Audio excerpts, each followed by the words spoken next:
უგემრიელესი და საზაფხულო ტირამისუს რეცეპტი, რომელიც მზადება ძალიან მარტივად. დეტალური გრამაჟობა მექნება ინსტაგრამზე, ამიტომ გადმოდი. ვიდეოს გაზიარება და დალაიქება არ დავიწყდეს.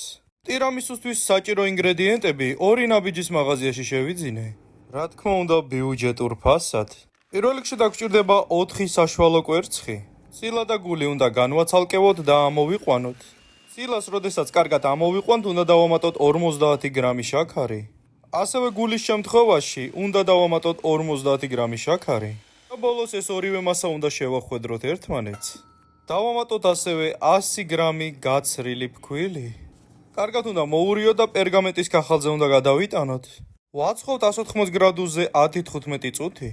სალკეთაში გადავიტანოთ ნაღები 500 მილილიტრი, 35%-იანი და ამოვიყვანოთ.